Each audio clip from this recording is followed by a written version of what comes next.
At eto na nga, huwag na tayo magpatumpik-tumpik pa. Kasi nga maulan, kailangan natin magluto ng sopas para mainitan ng ating mga sikmura.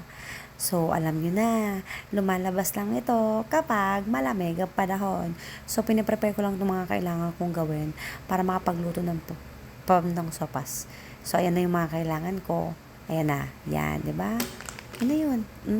Yes, yes, yes, yan. Tama, yan. Ano yan? Alam mo na yan. Yan, siguro man, kilala mo yan. Ito, at ayan. Oh, alam mo na yan. Oh, 'di ba? So, lutuin na natin. Oh, alam mo naman siguro kung ano 'to, 'di ba? Alam naman butik ito. Oh, yan, hinimay-himay ko lang para masarap, syempre. Tapos ayan na. Biola, saan na yung hindi ko makita sige nga, hanapin mo kung ano yung nawawala. Pag nakita mo, galing ka.